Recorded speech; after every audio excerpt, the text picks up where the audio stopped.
नमस्ते सम्पूर्ण साथीहरुमा म अमृत गोतामे तथा यामी कम्प्युटर इन्स्टिट्युट युट्युब च्यानलको तर्फदेखि साथीहरु यो विभिन्न किसिमका कम्प्युटर सम्बन्धी जानकारीहरु युट्युब च्यानल मार्फत तपाईहरुलाई गराउने क्रममा आज पनि म एउटा नयाँ विषयवस्तु लिएर तपाईहरु सामु उपस्थित भएको छु।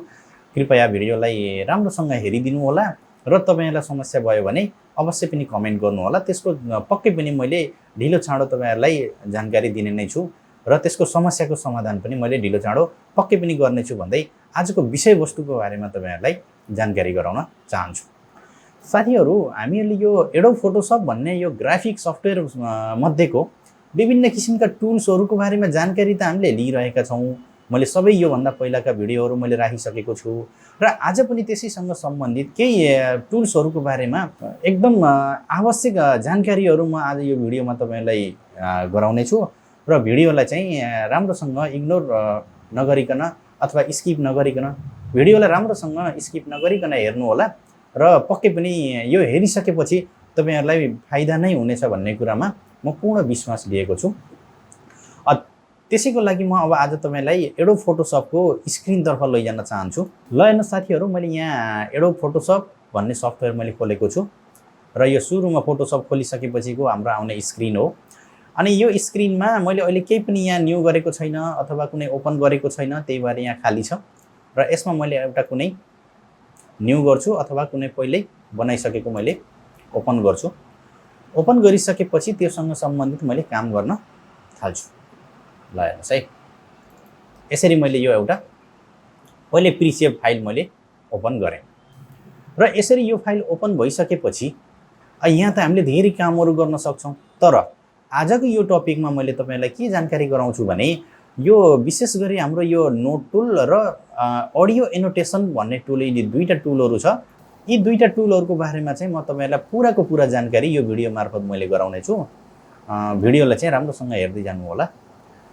साथीहरु, यहाँ हाम्रो जुन यो नोट टुल छ अनि त्यसपछि आएर अडियो एनोटेसन छ, यिनीहरुको सबैभन्दा पहिला काम के हो त, के को लागि हामी यो प्रयोग गर्छौं भन्ने कुरा चाहिँ तपाईले राम्रोसँग बुझ्नुपर्ने हुन्छ। र यसको मात्रै हैन, कुनै पनि टुल्सहरु हामीले युज गर्नुभन्दा पहिले त्यो टुल्सले के काम गर्छ भन्ने कुरा चाहिँ तपाईले राम्रोसँग बुझ्नुभयो भने काम गर्न निकै नै सजिलो हुन्छ जस्तो मलाई लाग्छ। त्यसैको लागि यो जुन यो नोट भन्ने छ, यो नोट भनेपछि के हो भन्दा हामीले अब नामैले उसको जनाइरहेको छ, नोट भनेको छ। जस्तो हामीले कुनै काम गर्छौं अथवा केही गर्छौं अनि त्यो सम्बन्धी त्यसको जानकारी अथवा त्यो इन्फर्मेसनहरु त हामीले त लेखेर राख्ने गर्छौं, लेख्छौं भने त्यसैले हामीले सामान्य आफ्नो भाषामा हामीले नोट भनेर भन्ने गर्छौं। तर यहाँ फोटोशपमा भएको नोटको पनि काम त्यही नै हो है। तर यो कस्तो भन्दाखेरि अब यो डिजिटली हो। तर अब हामीले नोटहरु लेख्छौं, डायरीहरुमा केहीमा लेख्छौं भने त्यो फिजिकली लेख्ने कुरा भयो। यो चाहिँ एउटा डिजिटली नोटहरु लेख्ने हो। त्यो पनि के भन्दा तपाईले बनाइरहेको करेन्ट फाइलको, जस्तो मानौ यो मैले एउटा फाइल खोलेको छु र अब यसलाई चाहिँ म लेयरबाट पनि अनलक गर्छु। र एउटा कुरा तपाईहरुले के ख्याल गर्नु होला भन्दा नोट हामीले एड किन गरिन्छ भने त्यसको इन्फर्मेसनको लागि एड गर्ने गरिन्छ।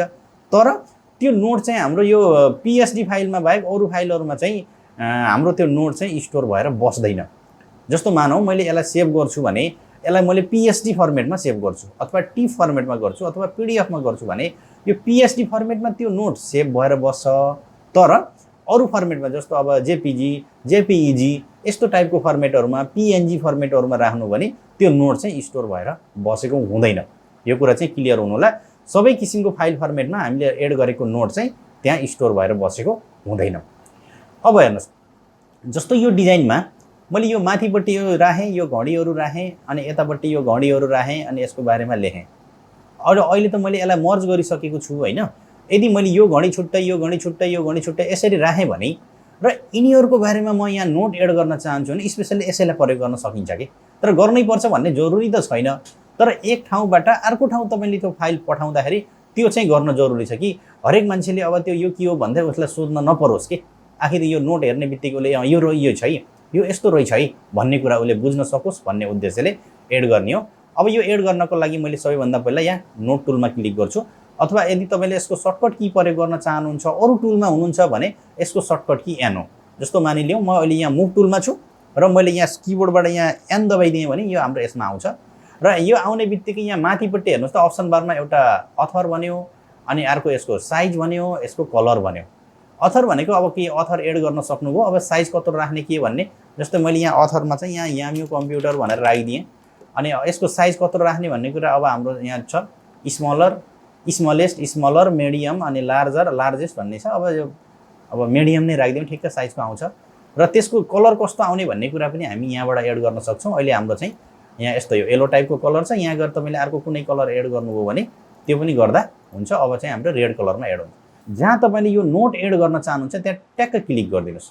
क्लिक गर्ने बित्तिकै हेर्नुहोस् न यहाँ अब एउटा हाम्रो यहाँ लेख्न मिल्ने आयो। जस्तो मानौ मैले यहाँ लेखिदिन्छु this watch price is RS 1500 भनेर लेख्ने। मलाई यो थाहा छैन कि यसको मूल्य 1500 हो या कति हो थाहा छैन, तर मैले यहाँ तपाईँहरूलाई देखाउन खोजेको कुरा के हो भने यसरी नोट एड गर्न सकिन्छ भन्ने कुरा हो है। ल यसरी अब मैले नोट एड गरेँ। अब एड गरिसकेपछि अब तपाईँले के गर्न सक्नुहुन्छ भन्दा अरू टुल ल्याउन सक्नुहुन्छ। अरू टुल लिएर पनि फेरि यहाँ काम गर्न सक्नुहुन्छ। तर यो नोट त यहीँ एड भइरह्यो, यहीँ देखिरह्यो। यदि तपाईँले चाहनुहुन्छ भने यसलाई यहाँ मिनिमाइज गर्न सक्नुहुन्छ। यतापट्टि साइडमा हेर्नु त सानो एउटा स्क्वायर बक्स छ, यसलाई क्लिक गरिदिएपछि अब हाम्रो यो मिनिमाइज पनि हुन्छ, त्यहाँ हाम्रो देखिँदैन। अब त्यसपछि तपाईँले अरू टुलहरू युज गरेर मजाले काम गर्न सक्नुहुन्छ। यहाँ आएर यो बसेको छ यो नोट। अब अनि यो नोट यहाँ एड गरिसकेपछि अब यसलाई हेर्ने कसरी अथवा एडिट गर्ने कसरी भन्ने हुनसक्छ। त्यसमा केही पनि गाह्रो छैन। यही नोट टुल ल्याउनुहोस्। नोट टुल ल्याइसकेपछि यसैमा गएर ट्याक्क यसैभित्र क्लिक गर्नुहोस्। यसैभित्र डबल क्लिक गर्नुहोस्। डबल क्लिक गर्ने बित्तिकै हामीले एड गरेको नोट यहाँ आउँछ। र त्यसपछि आएर अझै तल मानौँ हामीले पहिला यो राखेका थियौँ, अब अरू एडिट गर्नु पर्यो। अनि आएर डिस्काउन्ट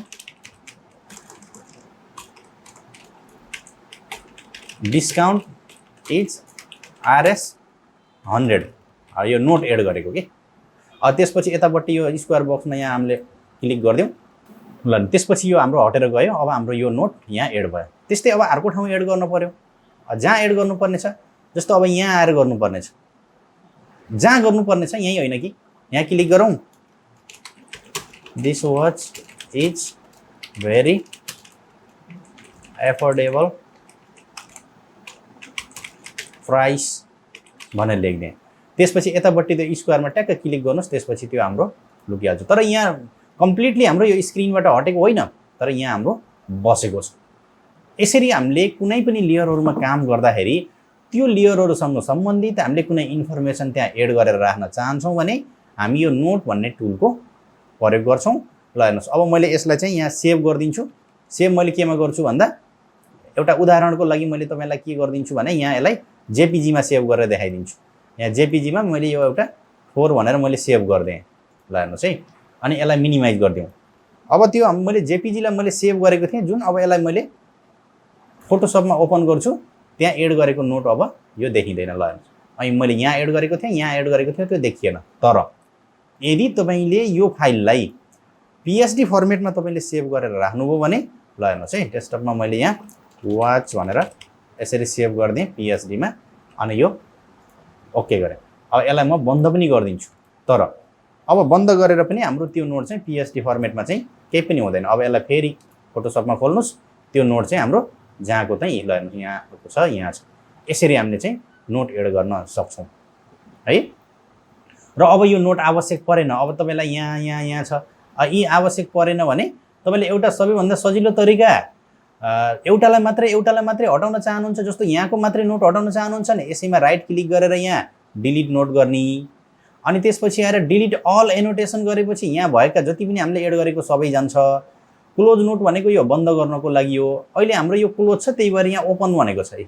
अब फेरि अब यसैमा तपाईँले यहाँ राइट क्लिक गर्नु भने क्लोज नोट भनेर आउँछ, यो नोट बन्द हुन्छ। अब यो स्क्रिनमा भए जतिका सबै नोटहरूलाई तपाईँले एकैपटकमा रिमुभ गर्न चाहनुहुन्छ भने यो नोट टुल लिएर यो माथिपट्टि हेर्नुहोस् त, यो अप्सन बारमा यहाँ क्लियर अल भन्ने अप्सन दिएछ। यहाँ क्लियर गरिदिएपछि यसले एउटा यहाँ वार्निङ दिन्छ। यसले भन्छ are you sure you want to delete all annotation भन्छ। ओके गरिदिनु भने अब हाम्रो यहाँका एनोटेसन जति सबै जान्छ। ल यसैको लागि चाहिँ हामीले यो नोट भन्ने टुलको प्रयोग गर्ने गर्छौँ।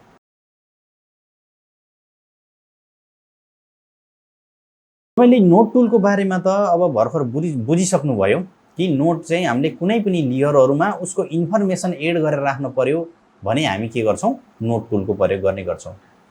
त्यो जुन ऐको हामीले नोट टुलले एड गरेको इन्फर्मेसन के थियो भन्दा त्यो हाम्रो चाहिँ टेक्स्ट फर्मेटमा थियो हैन, जुन हामीले अक्षरमा लेखेर त्यहाँ राखेका थियौँ। अब त्यो नलेखेर तपाईले आफूले बोलेर त्यो भनेर त्यसलाई अडियोको रूपमा त्यहाँ रेकर्ड गरेर राख्न पर्यो भने त्यसको लागि चाहिँ हामी के गर्छौँ भन्दा अडियो एनोटेसन भन्ने टुलको प्रयोग गर्छौँ। सेम स्टाइल त्यही पहिलाको जस्तै हो, थोरै अब उसको टेक्स्ट फर्मेटमा आउँथ्यो, यो चाहिँ अडियो फर्मेटमा आउँछ भन्ने कुरा हो। र एउटा कुरा सधैँ ख्याल गर्नु होला कि यदि तपाईले यो अडियो एनोटेसनबाट एड गर्न चाहनुहुन्छ भने तपाईसँग माइक्रोफोन चाहिँ कम्पलसरी हुनुपर्छ। यदि माइक्रोफोन छैन भने त अब कसरी रेकर्ड गर्नु हैन, त्यसलाई चाहिँ एकदम ध्यान दिनु होला। कोही कोही साथीले भन्न सक्नुहुन्छ अब माइक जोडेको छैन, अनि माइक जोडेको छैन भने यहाँबाट रेकर्ड त गर्नुभयो तर पछि केही पनि सुनिएन भन्न सक्नुहुन्छ, किनकि अब हामीलाई त्यो आफ्नो भोइस रेकर्ड गर्न त हामीलाई त चाहियो नि। त्यसको लागि चाहिँ यो चाहिँ माइक कम्पलसरी हुन्छ। ल्यापटपहरू भने त अलरेडी तपाईहरुसँग त्यसैमा इनबिल्ट हुन्छ, तर डेस्कटप युजर हुनुहुन्छ भने माइक चाहिँ कनेक्ट गर्नुपर्ने हुन्छ है।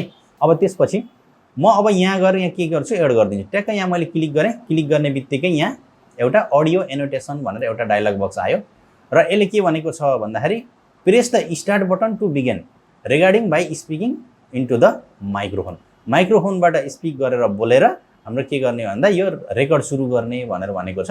अब मैले चाहिँ यहाँ के गरिदिन्छु, स्टार्टलाई क्लिक गरिदिएपछि अब यहाँ रेकर्ड सुरु भयो र अब मैले यहाँ रेकर्ड भन्छु। यो घडी हाम्रो देख्दा निकै नै राम्रो छ र यसलाई चाहिँ तपाईले बजार मूल्यमा भन्दा निकै नै सस्तो मूल्यमा तपाईले पाउन सक्नुहुनेछ। साथै तपाईले यसमा 100 रुपैयाँ डिस्काउन्ट पनि पाउनुहुनेछ। यो मैले भने। अनि यहाँ गएर के गरिदिन्छु, यो स्टप गरिदिन्छु। स्टप गरेपछि जुन मैले त्यहाँ जे बोलिरहेको थिएँ त्यो अब यहाँ रेकर्ड भइसकेको छ, किनकि यहाँ मेरोमा माइक्रोफोन कनेक्ट छ। अब तपाईले त्यसलाई त के हो यहाँ देखायो ऐको नोटको जस्तै, अब नोट आए जस्तै यहाँ अब हाम्रो के आयो, यो अडियोको स्पिकरको साइन आयो। अब तपाईले यसैमा क्लिक गर्नुस्, यसैमा क्लिक गर्नुस्, त्यसपछि अथवा यहाँ राइट क्लिक गर्नुस्।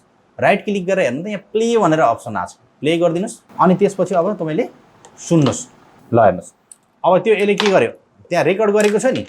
अनि त्यसपछि तपाईले के गर्न पाउनुभयो भन्दा यहाँ अब हामीले यसको डिस्क्रिप्सन लेख्न थाल्ने अन्त यहाँ एकछिन टाइम पनि लाग्छ, यहाँ धेरै पनि हुन्छ, कन्जस्टेड पनि देखिन्छ। तर यसरी एड गर्नुभयो भने त तपाईले सानो एउटा आइकनको अन्डरमा तपाईले रेकर्ड गरेर राख्न सक्नुभयो नि हो। त्यसैको लागि चाहिँ हामीले के गर्छौँ भन्दा यो अडियो एनोटेसन भन्ने युज गर्छौँ। यस्ता अडियो एनोटेसनहरू हामीले मल्टिपल ठाउँमा एड गर्दै जान सक्छौँ। र अब यसलाई प्ले गर्न पर्यो भने त्यहाँमाथि राइट क्लिक गरेर यहाँ प्ले भन्ने अप्सनलाई क्लिक गरिदिनु होला। यदि प्ले भइरहेको छ भने यहाँ यसमा राइट क्लिक गर्नु भने त्यहाँ स्टप भन्ने आउँछ, स्टप गर्न सक्नुहुन्छ। अनि त्यसपछि एउटा मात्रै अब एनोटेसन छ, जस्तो मानौ मैले यहाँ एनोटेसन एड गरेँ यसरी, अनि त्यसपछि आएर यहाँ आएर एड गरेँ यसरी है, अथवा अर्को ठाउँ कुनै यहाँ पनि मैले एड गरिदिएँ यसरी एड भयो हैन।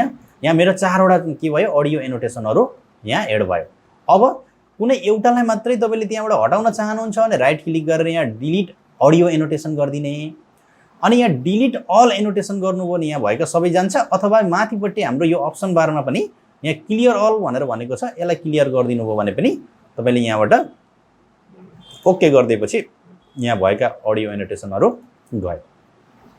साथीहरू, यसबाट मैले तपाईहरुलाई देखाउन खोजेको कुरा के हो भने हामीले कुनै पनि लेयरहरू बनाउँदा अथवा कुनै पनि लेयरहरू राखेर डिजाइन गर्दा त्यसको चाहे टेक्स्ट फर्मेटमा होस् या अडियो फर्मेटमा होस्, उसको अब नोटहरू अब एड गरेर राख्न पर्यो, त्यसको इन्फर्मेसनहरू त्यहाँ एड गरेर राख्न पर्यो भने हामीले यो अडियो एनोटेसन र नोट भन्ने टुलको प्रयोग गर्ने गर्छौं। त्यति धेरै त युज गरेको जस्तो मलाई लाग्दैन, तर गर्न चाह्यो भने चाहिँ अब गर्न सकिन्छ, किनकि अब फोटोसपले अब हाम्रो पुरानो भर्जनदेखि लिएर अहिले नयाँ सीसी 2020-21 सम्म पनि अब हाम्रो उले यो अप्सन दिएको छ। त्यसो हुँदाखेरि एड गर्न चाहनेले चाहिँ हामीले युज गर्न सक्छौं भन्ने कुरा हो। त्यति धेरै चाहिँ मलाई युज हुन्छ जस्तो लाग्दैन। तर एउटा कुरा के ख्याल गर्नु होला भने यो यदि हामीले पीएसडी फर्मेटमा सेभ गरेको छ भने मात्र यहाँ अब सेभ भएर बस्छ। यदि पीएसडी फर्मेटमा सेभ गर्नुभएको छैन भने यहाँ बस्दैन। यसलाई जेपीजी अथवा जेपीईजी मा फर्मेटमा सेभ गरिदिनु हो भने त्यो एनोटेसन अटोमेटिक आफै रिमुभ भएर जान्छ, पीएसडी मा मात्रै बस्छ। साथीहरु, तपाईहरुलाई यो भिडियो कस्तो लाग्यो? अब मैले यो खासै त्यति धेरै युज नभए पनि मैले तपाईहरुलाई यसको बारेमा जानकारी गराएको छु, किनकि अब फोटोसपको टुल्स भित्र अब सबै छन्। अब हामीले यहाँ टुलहरु अहिले हेर्दै छौं, सबै किसिमका टुलहरुको युज गरिरहेका छौं। त्यसो हुँदाखेरि यो अब हेर्दै जाने क्रममा आएको अप्सन भएको कारणले हेरेको हो। त्यति धेरै युज गर्न पर्छ जस्तो मलाई लाग्दैन। यदि गर्न चाहनुहुन्छ तपाईले भने यही तरिका अपनाएर तपाईले गर्न सक्नुहुनेछ भन्ने कुराको पूर्ण आशा लिएको छु। त्यो भन्दै आजको यो सानो भिडियोबाट म अमृत गोतामे बिदा हुन चाहन्छु। धन्यवाद, नमस्कार।